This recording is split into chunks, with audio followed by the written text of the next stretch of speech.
So as best you are able, you gotta make sure that you've got that imprinting down, okay? So push the lower back into the ground, and I'm just gonna reach one leg up. You do not have to have a straight leg. Most of us aren't flexible enough to be like, perfect, I'm just super short, so it's really easy to touch my foot. It's not that I'm more flexible, it's that I have no leg, okay? That's fine. We'll talk about that another time. But basically, if you need to look like this, who cares? That's fine. The idea here is that I just want you to get one leg up, take the opposite hand, reach up, and back down, okay? Up and back down. You're gonna go for 10. And I want you to focus on that pushing your lower back into the mat. Oh, excuse me, other side. Every single time. So think of the objective going up to the ceiling, like you're reaching, okay? If you find that this is hurting your back or you're just not comfortable with this, just put your foot back down and reach. Don't worry about it, okay?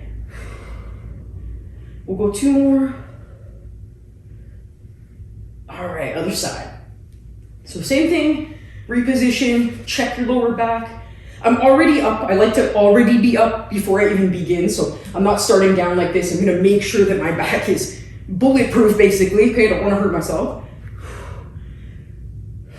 All right, going for 10. 3, 4, 5. Take it easy, but not too easy. 7, 8, 9. Whew. Hello, abs. All right.